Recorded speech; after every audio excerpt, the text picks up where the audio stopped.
Good afternoon. It is 4 p.m. on Thursday, October 9th, 2025. This is the New Ulm Public Library Board meeting in the New Ulm City Council chambers.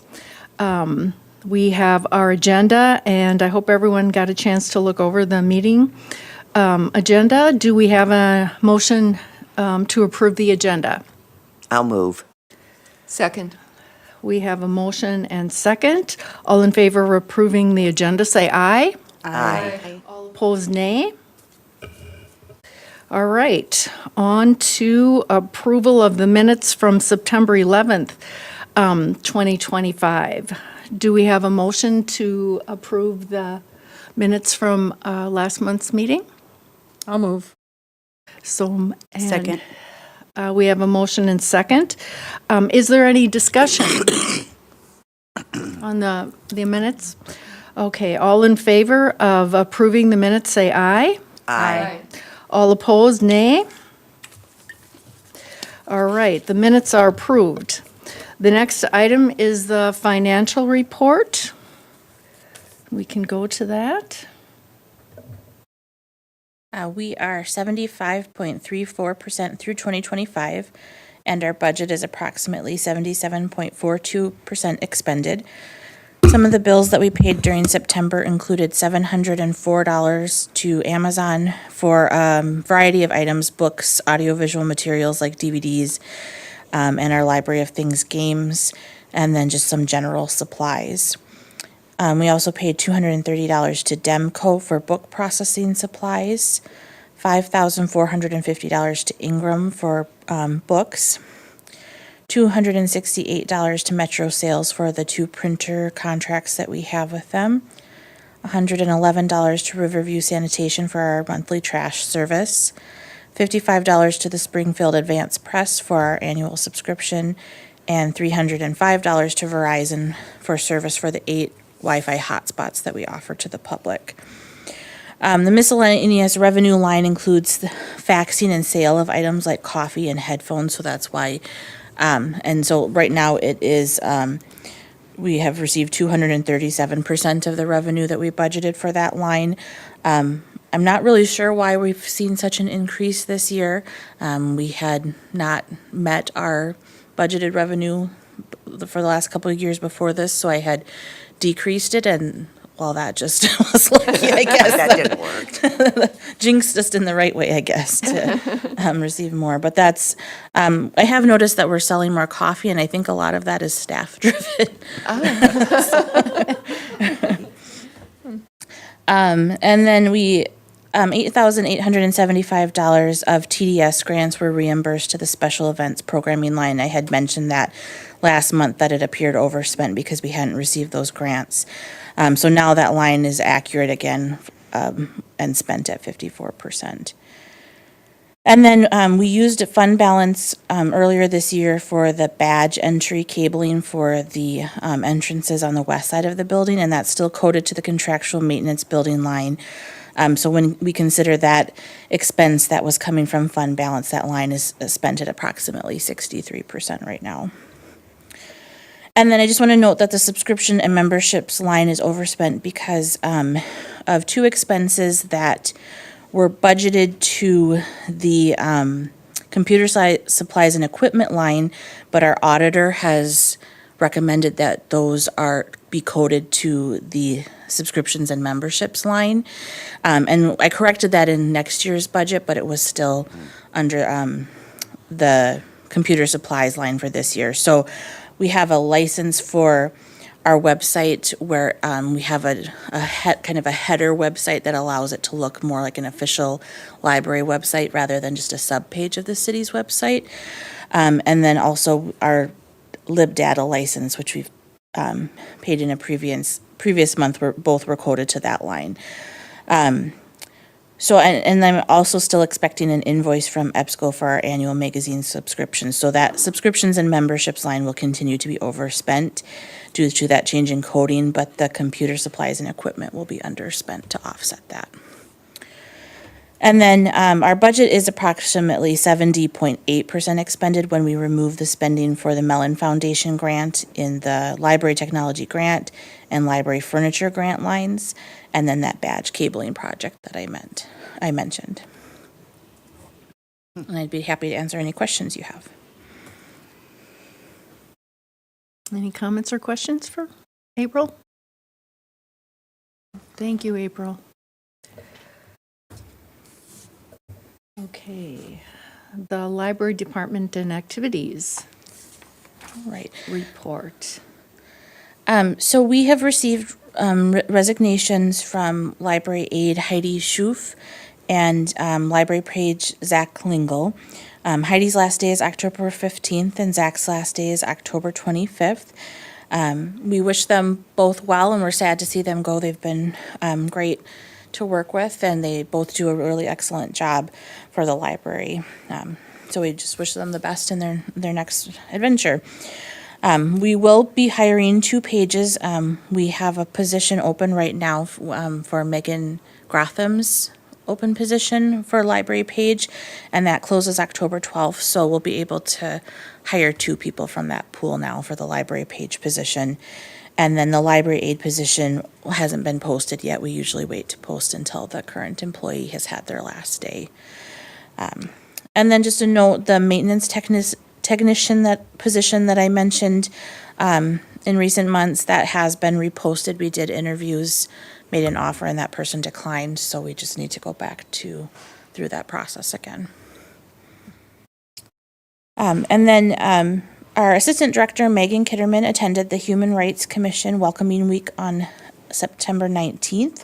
So she had an informational table for the library and shared our resources and upcoming events with visitors. So we're looking for more of those outreach events that we can participate in to meet new patrons or create more awareness of the library and the services and programs that we offer. We've been having issues with the AC unit that cools our server room, and that was a unit that we had replaced in early 2025. So the replacement unit that we ordered was covered under the warranty, and we actually had to order a replacement for the replacement because something went haywire right away. So maybe we won't order that kind of model next time we go through that replacement, but I think we're okay again now with the one we've received. And then I'm still working with vendors and the city building official to get quotes on the work for the elevator keypad. That's not working. That's just been a process to figure out how to get that done. So we're still waiting on information from some of the vendors that we've contacted. And then I don't really have an update on the Institute of Museum and Library Services funding. It's still included in the federal budget last update that we had, but we're just waiting for the federal budget to pass at this point to know for sure. Okay. And I can share a few statistics if you'd like as well.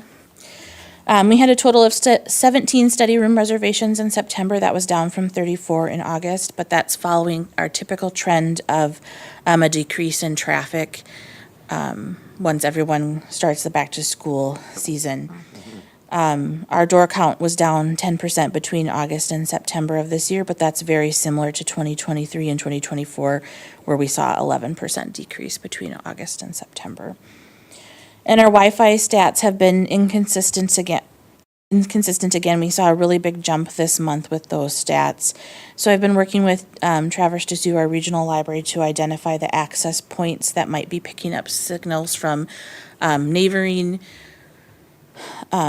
buildings. We think maybe some smart TVs are connecting to it and then losing a connection and just trying to make that connection over and over, which is skewing the stats. And it's not really a concern for us because it doesn't affect our speed, but at the same time, we're not getting accurate stats of what people are using that for in the library. So we're just looking at adjusting that signal so it makes more sense from month to month.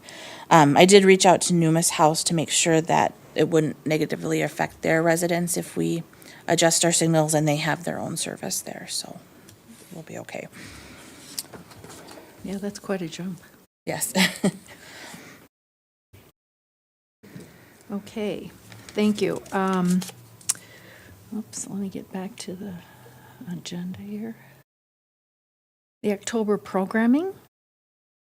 So we have author Amy Gregg returning to the library on Saturday, October 18th at 3 p.m.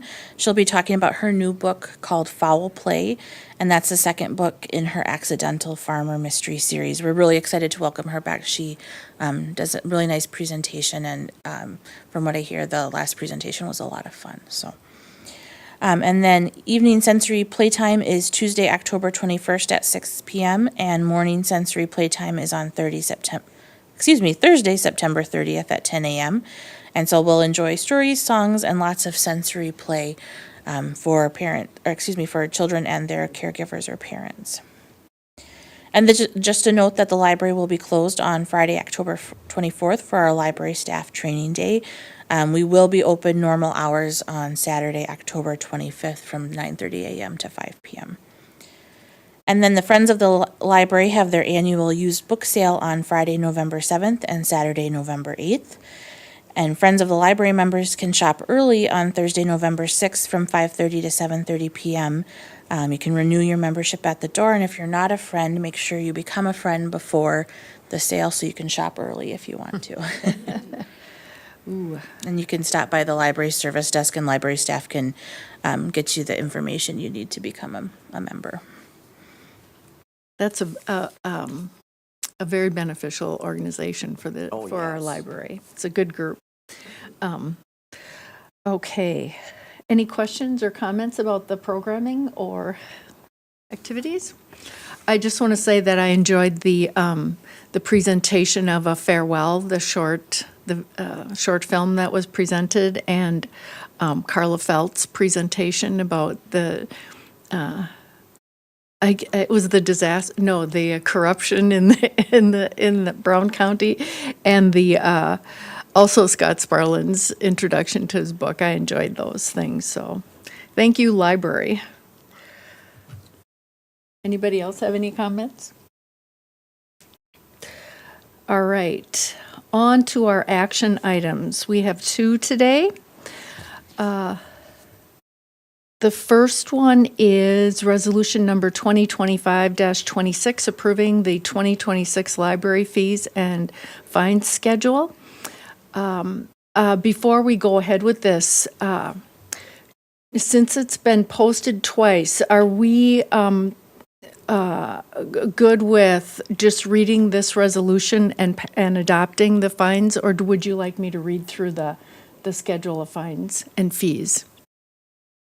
Does the board have any specific? I think we can skip the actual reading of the fines and. It's been, Yes, I agree. okay. This is the second reading and adoption of the library fees and fines schedule. The City of New Ulm annually revises its schedule of fees. As part of this, the library is required to update its fees and fines schedule. The library director proposes the attached schedule for 2026 fees and fines. The library director does not recommend any changes to library fees and fines. Changes proposed by the library board members will be incorporated. After second reading and adoption at the October 9th library board meeting, the schedule then will be submitted to the finance department for final approval by the city council. Okay, do we have a motion to approve the 2026 library fees and fines schedule? I'll move. I'll second. Okay, we have a motion and a second. Would you do the roll call? Sarah? Yes. Dustin, yes. Caitlin? Yes. Lynn? Yes. Yvonne? Yes. Manon? Yes. Hope? Yes. Nancy? Yes. The resolution is approved and for the library fees and fines schedule. Then we have, Lynn, can I just make a note? For the public who might be watching, this schedule, there's no changes between 2025 and 2026. So if you want to view the 2026 schedule, it is available on the City of New Ulm website, newulmmn.gov, under the agendas portion for the library board. Otherwise, it is identical except for some formatting to our current 2025 schedule, which is posted on the library's website. thank you, April. Yes. The next action is resolution number 2025-27, accepting July 1st through September 30th, 2025 donations. First reading and adoption. The list below describes the donations received by the library from July 1st through September 30th, 2025. On July 2nd, Dory Nicholas provided $19 worth of adult books, one copy of Cottonwood Farm, donated that to the library. July 14th, and there was an anonymous donation of $20 in cash in the undesignated category. On July 17th, Friends of the New Ulm Public Library donated $350 in cash for children's books, story time kits, and puzzles. On July 18th, Betty and Doug Roiger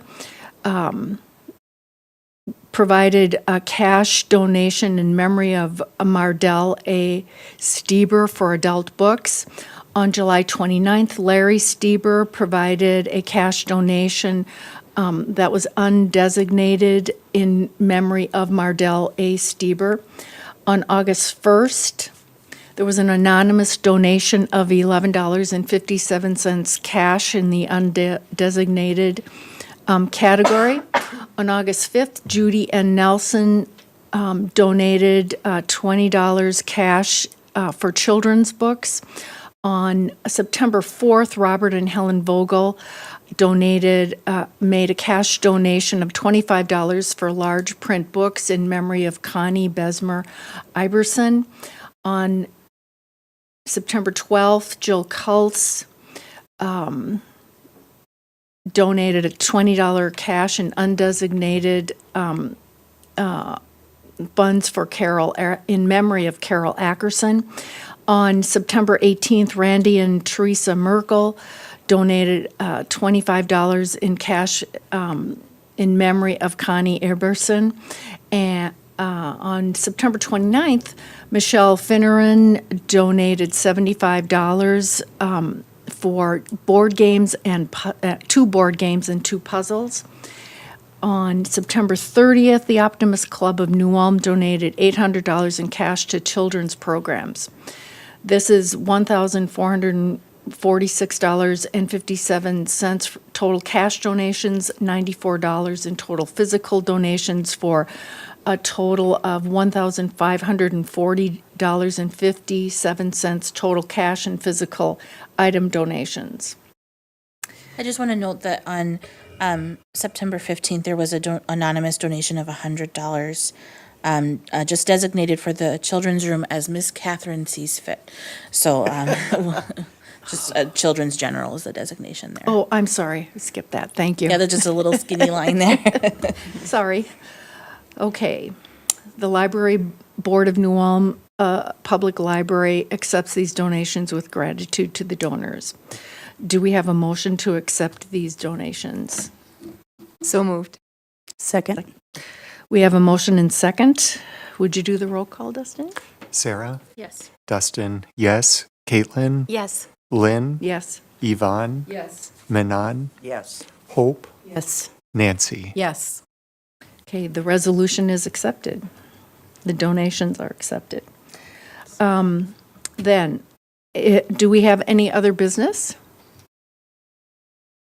Any other business? I would just like to comment, thank you, April, for the information regarding the banned books this week in the article in the Journal. So thank you for helping clarify those things. Thank you. No other business? Seeing none, we are adjourned.